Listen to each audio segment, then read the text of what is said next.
Minecraft is a fascinating game. Huge mountains, wide open plains, and an entire world that can be shaped on the player's whim. Yet, Minecraft's segmented development history has left some aspects of the game overlooked. I've been playing Minecraft for 13 years now. Over time, I've developed a good understanding of how Minecraft is developed, including getting multiple ideas added to the game. That's why I put together a collection of over 100 ideas I believe could improve the Minecraft experience. Today we continue our journey exploring these ideas.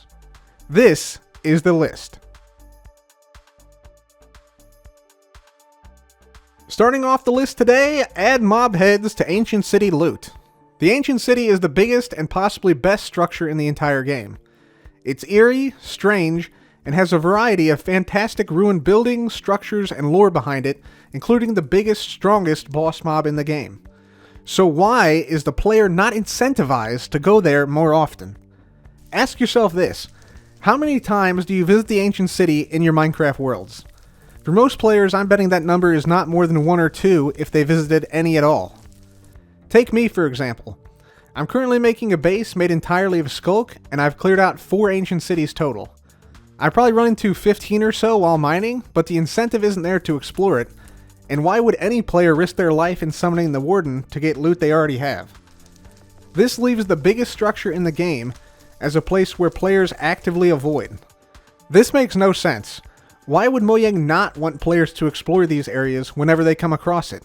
There's not even a map to the ancient cities, so coming across one is rare in the first place. In my view, giving the player a reason to explore each ancient city they find would be much preferable to having the player never visit again.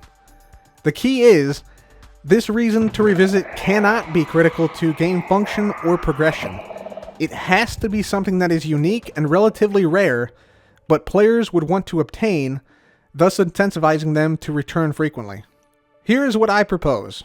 Add a 20% chance to spawn a random mob head in each Ancient City chest, and add Ancient City vaults that can be unlocked with Trial Chambers keys.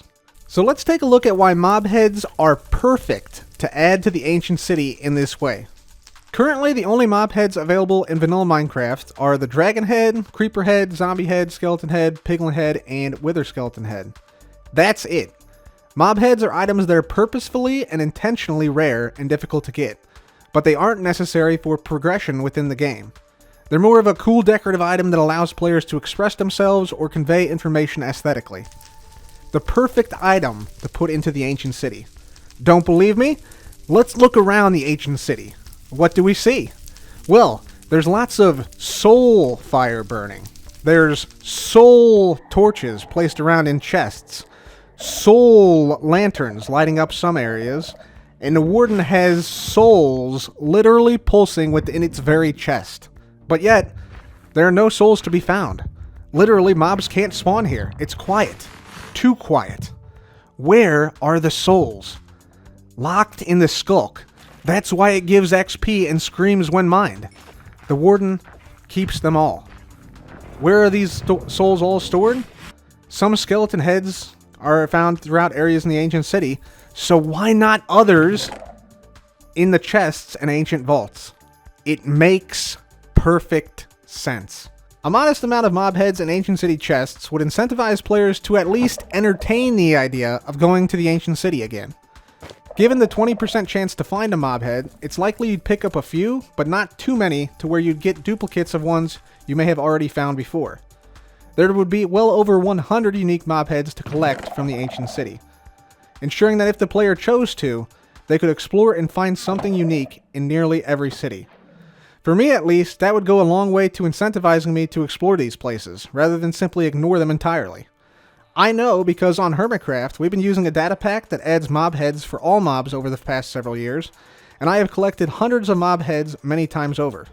A way to do this in vanilla Minecraft would be a very welcomed addition compared to yet another enchanted golden apple that players are going to store in a chest and rarely use.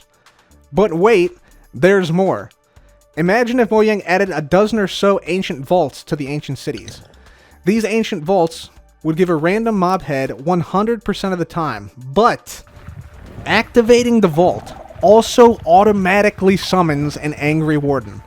This would be awesome.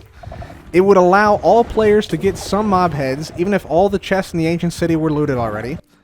Plus, it would tie together two of the major underground structures in a unique way. This would basically be an in-game mini-event for those who dare challenge the Warden. It would of course be entirely optional, but you can imagine it could be a lot of fun. You take on a trial chamber, getting a bit of loot, unlocking the vaults there. Then, later, find an ancient city vault, where you remember those keys you got earlier to unlock those vaults. You have a few extra. I wonder what this vault does. You put in the key.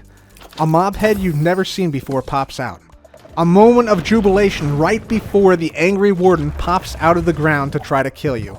The reward for stealing a soul from the Warden's lair becomes a cool mob head and hopefully a story of daring escape from the angry Warden itself. It would be quite a fun challenge for players and a good risk-reward scenario that is genuinely exciting. I mean, just look at how perfectly these vaults fit within this structure in particular in the ancient city. You replace one chiseled deep slate, and the vault sits there, prominently, candles surrounding, almost as if elevated above the rest of the chests, as if something might happen significant with that vault. I mean, come on. This is too perfect not to do.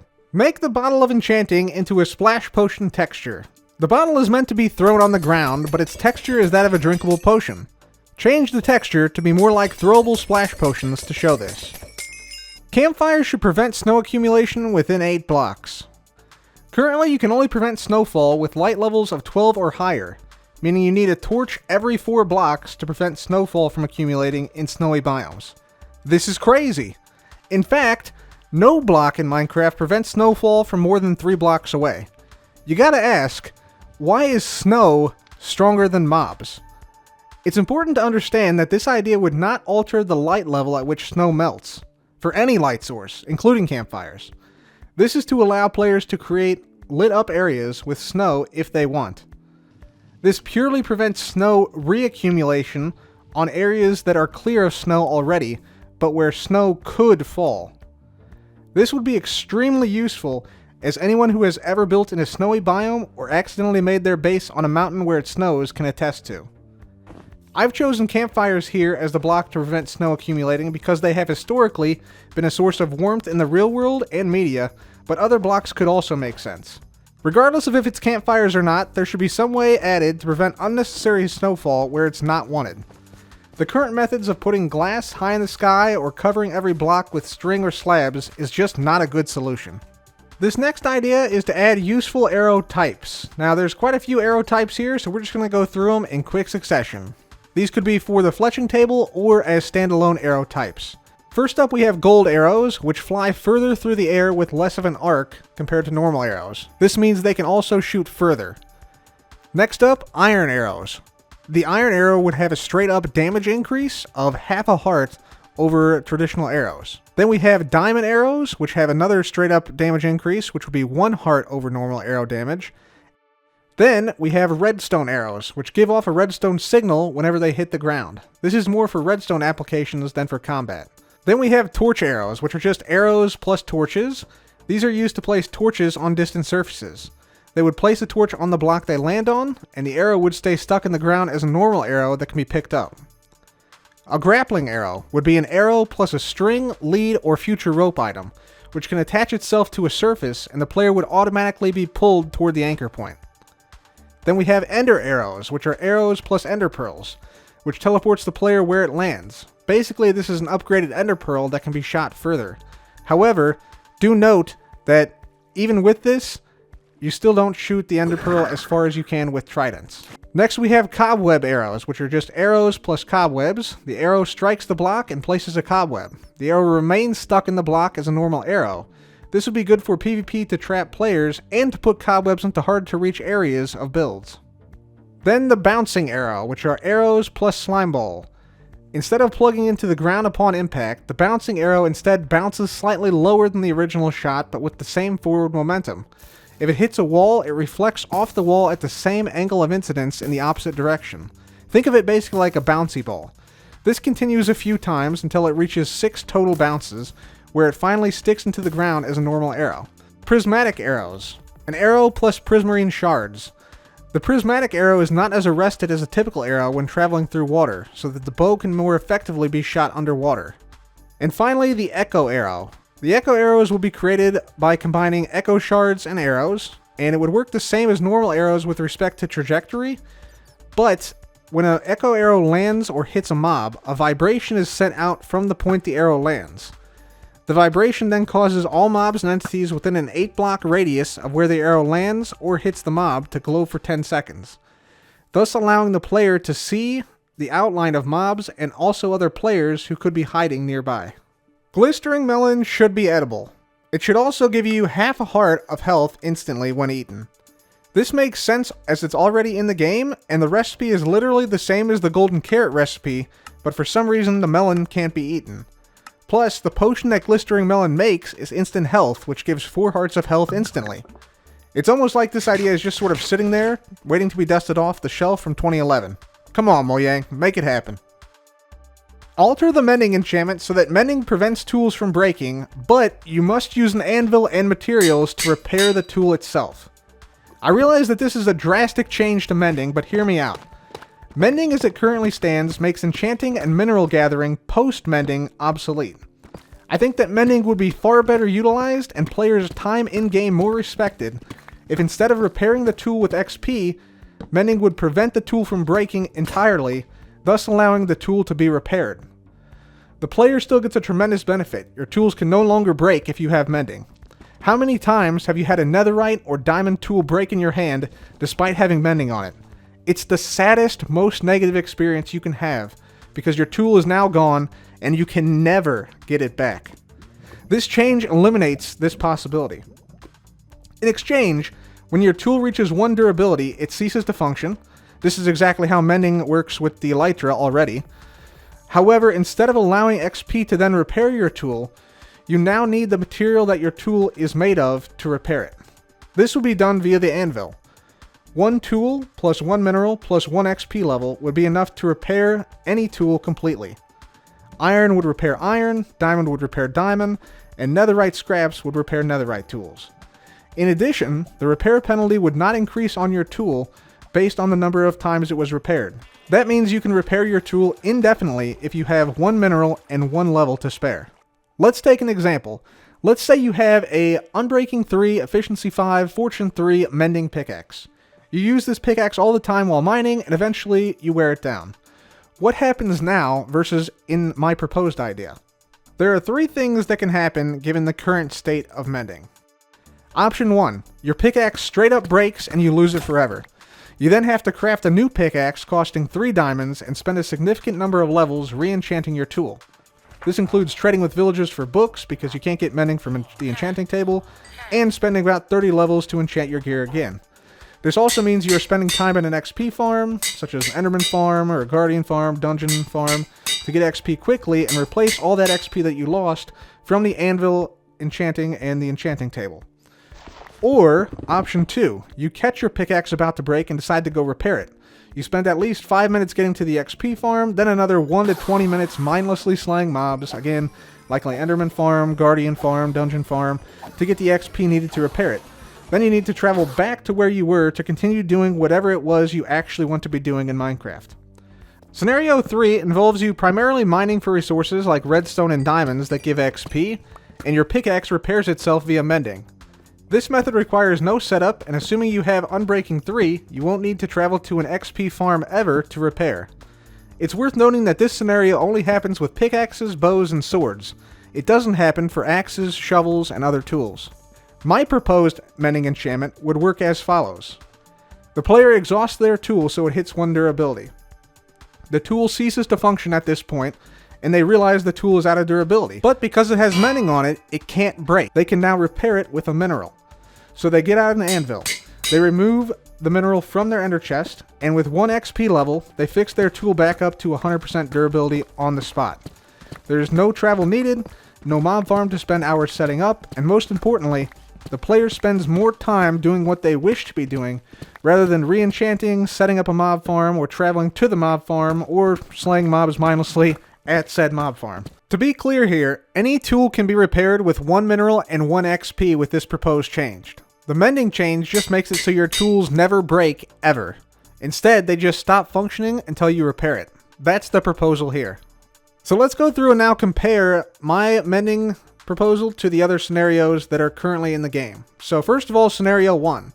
My mending proposal actually eliminates the possibility of scenario 1 happening in the first place. So it is objectively better in every way. Moving on to scenario 2, my mending proposal costs 1 diamond and 1 XP level more than scenario 2, but the time it takes to repair is actually significantly less in my method. It takes about 30 seconds in my method, whereas even after you've set everything up, which takes hours of time, like to set up the XP farm for scenario 2, you're still going to have to travel to your XP farm or your furnace array or what have you and repair. So the time it takes in my mending proposal, I would argue, is worth the extra diamond cost and extra single XP level. Then scenario 3. Scenario 3 is objectively the easiest method. After all, it requires no diamonds, no repairs, or no XP, but it doesn't really work on all tools. Like, for instance, you don't get XP from shoveling, for instance. So I would argue that, again, the 1 diamond and 1 XP level that my proposal suggests more than makes up for the fact that scenario 3 just doesn't work on things like shovels and other things. So I think that my mending proposal is a great method, and if Mojang do decide to ever change mending, this is how they should do it. Moving on now to the next item on the list, relax the rules by which foliage can be placed. I've frequently found myself in frustrating situations where I try to place foliage on certain blocks and have been surprised to find that I am unable to do so. This is particularly evident to anyone who has landscaped large areas with a variety of different blocks. There are quite a few limitations that restrict player creativity. Some restrictions are good, but when players get frustrated building something that makes intuitive sense, it shows that perhaps those limitations should be altered. So, I would propose the following rules for natural items. Number 1. Mushrooms of any type can be placed on any block. They're fungi. They're incredibly hardy and resilient creatures. They need very little space to grow and can frequently be found growing in crevices on rocks or in mud. Number 2. Grass should be placeable on all naturally generated blocks and all blocks made of soil. This includes stone, mud, granite, andesite, diorite, calcite, and tuff. Grass is a super resilient plant and grows easily up through stone, as anyone who owns a driveway or driven anywhere will know. Number 3. Coral should be placeable on or next to any block that is adjacent to water or water particles come from it. This includes wet sponge and other blocks that water drips from. Make Big Drip Leaf placeable on mud and packed mud. So you can see here, we can place it on mud, but not packed mud. How does adding wheat prevent the drip leaf from being placed? This makes no sense. Woodland Mansions need updated. The main problem for the mansions are threefold. First, they spawn too infrequently. The spawn conditions need to be relaxed a bit. Maybe mansions could also spawn an old-growth pine taiga and old-growth spruce taiga to help with this. Secondly, the rooms feel antiquated. This is probably the easiest one to fix. The rooms are made with the old block types because that's what was available in 2011. Updating the rooms with the newer block types could help with that. The final reason mansions need to be updated is because, frankly, there's not much there. This would go along with updating the rooms, but there's literally rooms full of chests with nothing inside them. It would be cool if there were interesting things you could find inside at least some of them. For example, there's a 1x1 dark oak tree in the Woodland Mansion. Maybe in some of the chests you can find a rare 1x1 dark oak tree sapling. Maybe there are unique paintings or colored flower pots, unique sherds. Basically, mansions need multiple things that are actually rare that were looted by the pillagers and brought back to decorate the mansion. Stuff that you can't get much of elsewhere. I have to give credit to Mojang for making great strides in this recently, adding the Vex armor trims, the allays, and the resin clumps. Good job. Add Phantasmal item frames to Minecraft. Phantasmal item frames are invisible item frames obtainable in survival. They would be crafted the same as item frames, but using phantom membranes rather than leather. When placed, you would just see a vague outline of the item frame while holding other phantasmal item frames. This would give players a great way to display items without always having the item frame uglying them up. It fits with the phantom theme of them being effectively nightmares that appear out of nothing, and would give a good use to the phantom membranes. It would also allow lots of great displays similar to what I've shown in my Hermitcraft episodes throughout the last few years. This next idea comes courtesy of Ethos Lab, and that is that awkward potions and water bottles should have a different texture. That's it. That's the whole idea. It would help significantly in differentiating the two. Banners should be hangable from the underside of blocks. Things like hanging signs, buttons, and levers can now all be placed on the underside of blocks. Why not the banner? It would basically just turn the banner upside down with a small wooden support stick sticking to the underside of a block. A very small feature, but a welcomed one. Do you hear that? If you listen really closely, you can hear the sound of someone typing a comment about how the inventory needs to be fixed before any of these ideas are implemented. Luckily, I have a solution. Until next time, happy crafting.